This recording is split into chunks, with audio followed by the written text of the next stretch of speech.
नमस्कार, मी विश्वनाथ. थिंक सिरीजमध्ये आपले स्वागत आहे. UPSC MPSCच्या स्पर्धा परीक्षेच्या संदर्भात आपण आज भारतीय राज्यव्यवस्थेचे स्वरूप म्हणजे राज्यघटना व राज्यव्यवस्था हे प्रकरण अभ्यासणार आहोत. प्रथमतः काही अटी आहेत, आपल्याला त्या अटी मान्य कराव्या लागतील. भारतीय राज्यघटना आपण वाचलेली असायला पाहिजेत. 2. ग्रामपंचायत, तालुका, जिल्हा, राज्य आणि राष्ट्र यांचे प्रशासकीय व्यवहार आपल्याला माहीत असणं माहीत आहे. त्याचबरोबर प्रशासनाचे ग्रामीण व नागरी असे प्रकार माहीत असताना आपल्याला स्थानिक स्वराज्य संस्था आणि नागरी स्वराज्य संस्था या स्वराज्य संस्थेचे प्रवाह आणि त्याचे प्रतिगामित्व आपल्याला माहीत असायला हवेत. राज्यघटनेमध्ये आपण महत्त्वाची भूमिका आपण बघणार आहोत की राज्यघटना जेव्हा निर्माण झाली म्हणजे राज्याची सुव्यवस्था पाहण्याकरिता, राज्याची व्यवस्था व्यवस्थित चालण्याकरिता जी घटना निर्माण झाली त्या घटना निर्माण होण्याच्या प्रक्रियेचे स्वरूप आपल्याला महत्त्वाचं माहीत असायला पाहिजे. म्हणजे घटना, त्याची समिती, त्याची रचना, महाराष्ट्रातील त्या अनुषंगाने महाराष्ट्रातील आणि राज्यातील देशातील समित्या आणि त्यांचे विविध निर्देशन, त्याचे मसुदा समितीची रचना वगैरे आपल्या सगळ्या प्रकारची माहिती आणि वाचन असणं गरजेचं आहे. राज्यघटना निर्मितीच्या प्रक्रियेमध्ये जे अध्यक्ष असतात, त्याच्या समितीच्या बैठकी असतात, समितीचे त्याचं कार्य काय असतं याचा थोडक्यात आढावा आपण याच्यामध्ये आपण घेतला पाहिजे. घटनेच्या प्रस्थापित म्हणजे केंद्र आणि राज्य सरकारच्या धोरणांमध्ये प्रशासकीय, आर्थिक, कायदेशीर अधिकारांची जी विभागणी झालेली आहे त्या विभागणीचे अनुच्छेद प्रकरणासहित आपल्याला माहिती असणं महत्त्वाचं आहे. आणि हे अनुच्छेद तुम्हाला केव्हा कळतील, जेव्हा आपण भारतीय राज्यघटना वाचू तेव्हा ते आपल्याला अनुच्छेदाच्या समोर येणाऱ्या 7व्या परिशिष्टातील विषयाची विभागवार लक्षात आलेली विभागणी आपण या अभ्यासाची जोडू शकतो. म्हणजे शक्य असेल तर केंद्र आणि राज्य सरकारच्या समवर्ती सूचीतील विषयच पाठ करणं आपल्याला महत्त्वाचं आहे. दुसरं म्हणजे मूलभूत हक्क आणि कर्तव्य. जे मानवाचे मूलभूत हक्क आहेत, स्वातंत्र्य, समता, न्याय, बंधुता, बोलण्याचा हक्क, लिहिण्याचा हक्क, पर्यटनाचा हक्क, फिरण्याचा हक्क, अन्न आणि मूलभूत गरजा मिळवण्याचा हक्क, म्हणजे ह्या ज्या मूलभूत आपले हक्क आहेत, गरजा आहेत, कर्तव्य आहेत, याबाबतचे सर्व अनुच्छेदातून मुळातून समजून घेऊन त्याविषयी आपण ते सगळे पाठ करून ठेवले पाहिजेत. चालू घडामोडी, सर्वोच्च न्यायालयाचे अद्ययावत निकाल आपण हे वाचून घेणं महत्त्वाचं आहे. तरतुदीमध्ये झालेल्या घटनादुरुस्ती आणि महत्त्वाचे सर्वोच्च न्यायालयाचे निकाल यांचा आढावा घेऊन ज्या मूलभूत आणि हक्काच्या कर्तव्याच्या संदर्भात न्यायालयाने निर्देश केलेले आहेत आणि केंद्र आणि राज्य सरकार जे सूचित केलेलं आहे त्या घटनाच्या संदर्भातले न्यायालयीन निर्णय आपण अभ्यासणं महत्त्वाचं आहे. राज्याच्या धोरणाची सर्वाधिक निर्देशिक जी काही नीतितत्वे आहेत ती समजून घेणं महत्त्वाचं. यामध्ये केंद्र आणि राज्य शासनाने वेळोवेळी घेतलेली महत्त्वाचे निर्णय, ठळक कायदे, घडामोडी याच्या आपण अद्ययावत ठेवले पाहिजे. जसे की आपण जलसंधारण असेल, कामगार असेल किंवा शिक्षण, बालकामगार, मद्यबंदी असेल, दारूबंदी असेल किंवा महिला कर्मचाऱ्यांसाठी सवलती असेल, या सगळ्या बाबतीत आपण या विषयावर आणि विभागवार किंवा मंत्रालयवार आपण हा अभ्यास करू शकतो.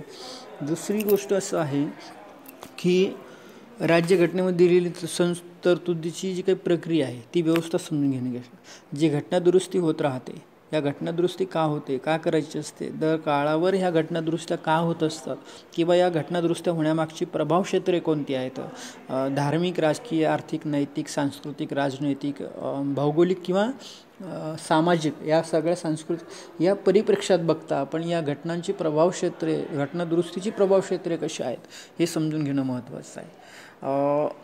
या घटनादुरुस्तीची प्रक्रिया समजून घेतली की आपल्याला महत्त्वाच्या आणि अद्ययावत घटनादुरुस्तींची माहिती सोबत ठेवणं महत्त्वाचं आहे. जेणेकरून आपल्याला परीक्षेमध्ये काही असे प्रश्न येतात की ज्या प्रश्नामध्ये आपल्याला घटनादुरुस्त्या विचारल्या जातात आणि घटनादुरुस्त्या संदर्भात आलेले संदर्भसुद्धा विचारले जातात. घटनात्मक पदे अभ्यासताना अभ्यासातील अनुच्छेद आणि त्याचे कार्य, अधिकार, नेमणूक पदावरून काढण्याची पद्धती, त्याचा पगाराची मुदत आणि त्याचा राहण्याचं व्यवस्थापन, हे सगळ्या गोष्टीचं, पदावरील व्यक्ती आणि त्याच्या व्यक्तीचे मुद्दे, अधिकार क्षेत्र आणि त्याची प्रक्रिया, सगळ्या गोष्टी आपण या घटनाच्या पदे अभ्यासानं करणं गरजेचं आहे. केंद्रीय आणि महाराष्ट्र लोकसेवा आयोगाच्या संदर्भात इतर घटनात्मक आयोगाच्या बाबतीत जे काही अनुच्छेद आणि रचना कार्य आलेली आहेत त्यांची अधिकार क्षेत्रे, त्यांची वाटचाल, सध्याचे कार्य आणि त्यांच्या पुढे असणारे प्रश्न यांची सगळी अभ्यासानुसार आपण विभागवार विभागणी करणं गरजेचं आहे आणि त्याचा अभ्यास करणं महत्त्वाचं आहे. सध्याचे चालू घडामोडीतून तुम्ही हे अपडेट करू शकतात. त्याचे अध्यक्ष कोण आहेत किंवा सदस्य कोण आहेत आणि त्यांची कार्यक्षेत्राच्या संदर्भात आलेल्या घटनाच्या व्यवस्थित मूल्यांकनाची पद्धती कशा आहेत हे आपण या राज्यव्यवस्थेच्या संदर्भात, भारतीय घटनेच्या संदर्भात आपण अभ्यासणं महत्त्वाचं आहे. महत्त्वाचा एक मुद्दा असा आहे की प्रशासन आणि राजकीय व्यवस्था कशा प्रकारात चालते, त्याचं प्रमाण काय असतं किंवा त्याचे प्रभाव क्षेत्र कसे असतात, त्याच्या प्रकाराच्या संदर्भात येणाऱ्या अधिकाराची क्षेत्र कशी असतात हे आपण पाहणार आहोत. जसं की लोकसभा आहे, राज्यसभा आहे, विधानसभा आहे, विधान परिषद आहे, या सगळ्या गोष्टी सगळ्या राज्यांमध्ये लागू आहेत आणि त्यांची रचना कशी आहे ही पण आपण या अभ्यासातून पाहतो. दर 5 वर्षाला ज्या निवडणुकी होतात त्या निवडणुकीच्या पद्धती कशा आहेत, निवडणुकीच्या लोकशाहीमध्ये पद्धती ज्या प्रमाणात राबवल्या जातात त्याच्या मागची यंत्रणा कशी आहे, ही यंत्रणा काय काम करते, त्याचबरोबर यांचा सदस्यांचा कार्यकाळ, निवडणुकीसाठीची पात्रता काय आहे, सदस्य संख्या किती आहे, त्यांची श्रीमंतीची किंवा त्यांच्याकडे असणारी म्हणजे काय म्हणतात त्याला, गुणवत्ता किंवा त्यामध्ये असणारी जी काही त्यांच्याकडे मालकी हक्काची संपत्ती आहे त्यांचीसुद्धा ह्याच्यामध्ये नोंद असणं महत्त्वाचं आहे, ते घेणं महत्त्वाचं आहे. पदाधिकारी, समित्या यांच्या मुद्द्यांच्या आधारे आपण तुलनात्मक टेबल तयार करू शकतो की या लोकप्रतिनिधित्व बाबतीत, कायद्याच्या महत्त्वाच्या तरतुदी बाबतीत सामाजिक आणि राजकीय, सांस्कृतिक, धार्मिक, नैतिक, आर्थिक, भौगोलिक किंवा परिप्रेक्ष्यातून आपण या सगळ्या गोष्टी पाहू लागतो, तेव्हा त्याचं प्रतिनिधित्व किती आहे हे समजणं महत्त्वाचं आहे. राष्ट्रपती, राज्यपाल, त्यांचा अधिकार आणि कार्य, नेमणुका याबाबतीत सगळं अनुच्छेद आपण व्यवस्थित वाचून घेणं महत्त्वाचं आहे, समजून घेणं महत्त्वाचं आहे. महाराष्ट्राच्या राज्यपालांना असलेले विशेष अधिकार कोणते आहेत आणि केंद्रशासित असलेल्या राज्यपालांना विशेष अधिकार कोणते आहेत या सगळ्या व्यवस्थेत आपण तुलना करू शकतो आणि राज्यपालाच्या विषयीची असलेली, राष्ट्रपतीच्या विषयी असलेली माहिती आपण या घटकामध्ये घेऊ शकतो. लोकसभा आणि राज्यसभा यांच्या संदर्भात असलेली कामं, विधानसभा, विधान परिषद यांच्या समित्या, रचना, कार्य, अधिकार, कायदा, निर्मिती प्रक्रिया, अर्थसंकल्प दरवर्षी होणारे त्यांचं कामकाज, याबाबतीत घटनेतील तरतुदी कशा आलेल्या आहेत यासुद्धा आपण समजून घेणं महत्त्वाचं आहे. कामकाजाची नियमावली पाहणं गरजेचं आहे की या सगळ्या क्षेत्रामध्ये कामकाजाची नियमावली कशा पद्धतीची आहे, भौगोलिक, राजकीय, आर्थिक, नैतिक. आणि दुसरं म्हणजे केंद्र आणि राज्य शासनाची निवड कशी होती, रचना कशी असते, याची कार्य कशी असतात, अधिकार, कार्यपद्धती याबाबतीच्या घटनेतील तरतुदी व्यवस्थित समजून घ्याव्या लागतात. राज्य प्रशासनामध्ये मंत्रालयीन कामकाजाची थोडक्यात माहिती करून घेणं आपल्याला या राजकीय व्यवस्था आणि प्रशासन व्यवस्थेच्या संदर्भात आपण पाहणं गरजेचं आहे. ग्रामीण आणि नागरी शासन संस्थाच्या संदर्भात आपण ज्यावेळेस बघतो ह्या पद्धतीने आपण अभ्यास करणं कसं महत्त्वाचं ठरतं की स्थानिक स्वराज्य संस्थेच्या अभ्यासासाठी स्थापन केलेल्या समित्या, आयोग आणि त्याचा अभ्यास, त्यांनी केलेल्या विविध पद्धतीचे निदर्शनस, त्यांच्याकडून सूचना या आपण शिफारसी या सगळ्या वाचून घेणं महत्त्वाचं आहे. त्या अनुषंगाने आलेले निर्णय आणि त्यांची अंमलबजावणी आपण अभ्यास करतो. यामध्ये तुम्हाला काय की म्हणजे महाराष्ट्र लोकसेवा आयोगाचे किंवा यशवंतराव चव्हाण च्या संस्थेकडून आलेलं आपण मासिक, शासकीय मासिक आपण हे वाचायला, प्रशासनाची मासिक आपण वाचायला पाहिजे, शैक्षणिक संक्रमणाची मासिकं वाचली पाहिजेत. शिवाय उद्योग, व्यापार, समाज प्रबोधन, इतिहास, नागरिकशास्त्र, भूगोल, अर्थशास्त्र या सगळ्या प्रकारात असलेली मासिकं, त्यामध्ये येणारे इंटरप्रिटेशन्स आणि त्याची जी काही वादविवादाचे संदर्भ आहेत हे आपण त्यामध्ये वाचून घेऊन अभ्यासासाठी केलेल्या स्थानिक स्वराज्य संस्थेच्या या आयोगाची आपण माहिती घेऊ शकतो. ग्रामीण प्रशासनामध्ये जिल्हा ते ग्रामपंचायतच्या उतरंडीचा टेबल आपण पाहू, ज्यामध्ये ग्राम स्वराज्य संस्था आहे, पंचायतचा आहे, नंतर 2 गावं जोडून येणारी ग्रामपंचायत आहे, ग्रामपंचायत त्याला म्हणतात. त्यानंतर तालुका पंचायत समिती आहे, तालुका स्तरावरचे आहेत, BDO आहेत वगैरे, या संचालनाचे कार्य, त्यांचे महसुलाचं कार्य, तहसीलदार आहेत. शिवाय त्यानंतर जिल्हा आणि जिल्हा प्रशासनाच्या, राज्य आणि राज्याच्या प्रशासनाच्या अंतर्गत येणारे काम, या सगळ्या गोष्टींची उतरण आपण टेबल माध्यमातून आपण पाहू शकतो. त्यांची कार्यकारी, अधिकार, नेमणुका, राजीनामा, पदावरून काढण्यासाठी बाबी या समजून घेणं महत्त्वाचं आहे.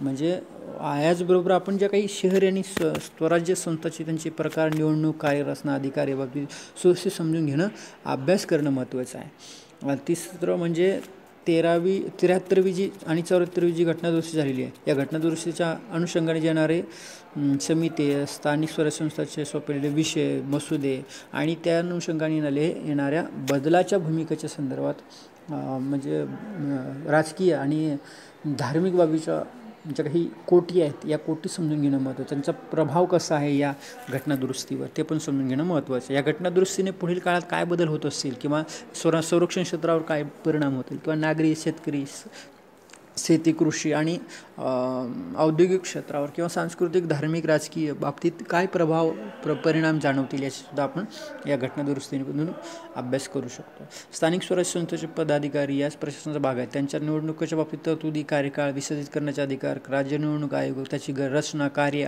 अधिकार या बाबतीत बारकाईने अभ्यास करणं महत्त्वाचं आहे. म्हणजे एकूणच काय तर राज्यव्यवस्था पाहताना आपण राज्यघटनेचा अभ्यास, सोबत घडलेल्या घटनांचा अभ्यास आणि त्यावर होणाऱ्या अभियुक्ताच्या माध्यमातून येणाऱ्या ज्या काही निर्देशन, सूचना, शिफारशी आयोगाच्या आणि त्यामध्ये लिहिणाऱ्या लेखकांचे मनोगत, संपादकीय, त्या काळातल्या महत्त्वाच्या बातम्या आणि त्याला जोडून येणाऱ्या इंटरप्रिटेशनरी न्यायालयीन भूमिका ह्या अभ्यासनं आणि त्यातून आपल्याला भारतीय राज्यव्यवस्थेची जी काही व्यवस्था आहे, राज्यव्यवस्था आहे, घटनादत्त राज्यव्यवस्था आहे, ती अभ्यासणं महत्त्वाचं आहे. UPSC MPSC करणाऱ्या विद्यार्थ्यांकरिता हे राज्यव्यवस्थेचं स्वरूप आपण अभ्यासून घेत असताना आपल्याला त्याचसोबत अर्थशास्त्राचा, भाषेचा, प्रादेशिक भाषेचा, राजकीय व्यवहारांचा, प्रशासनाच्या व्यवहारांचा, अधिकाऱ्यांचा मान आणि यासोबत येणाऱ्या सगळ्या प्रक्रियेमध्ये मानव असल्यामुळे मानवाच्या मानसिकतेचा अभ्यास करणं महत्त्वाचं आहे. या मानसिकतेमुळे जे परिघावर असणाऱ्या म्हणजे दलित, अस्पृश्य किंवा परिघावर असणाऱ्या भटक्या विमुक्त जातींच्या संदर्भात काय काय निर्देशन होतात किंवा राजकीय वर्तुळात असणाऱ्या प्रस्थापित व्यवस्थेच्या संदर्भात ज्यांनी जे निर्देशन केलेलं आहे ते या शोषित, वंचित, लांछित लोकांच्यासाठीचं किती प्रतिनिधित्व करत आहे याचा पण अभ्यास आपण राज्यव्यवस्थेसंदर्भात करणं महत्त्वाचं आहे. मुळात आहे की शोषणापासून वाचण्यासाठी राज्यव्यवस्थेचं स्वरूप भारतीय राज्यघटनेने आपल्याला दिलं आहे. त्याचं डॉक्टर बाबासाहेब आंबेडकरांनी निर्देशन पण केलं आहे की शोषणापासून वंचित होण्याकरिता, शोषणापासून दूर जाण्याकरिता, शोषणाला रोखण्यासाठी, शोषण नष्ट करण्यासाठी राज्यव्यवस्थेचं स्वरूप आपण अंमलात आणणार आहोत. म्हणजे राज्यव्यवस्थेचं जे घटनाचं हे जे प्रारूप आपण जेव्हा पाहतो आणि घटना जेव्हा बहाल करत असतात डॉक्टर बाबासाहेब आंबेडकर देशाला, त्यावेळेस हे त्याच्या मागचं उद्देश म्हणजे घटनेच्या निर्मितीचा उद्देश तुम्ही बघताना हे तुम्ही पाहत असता.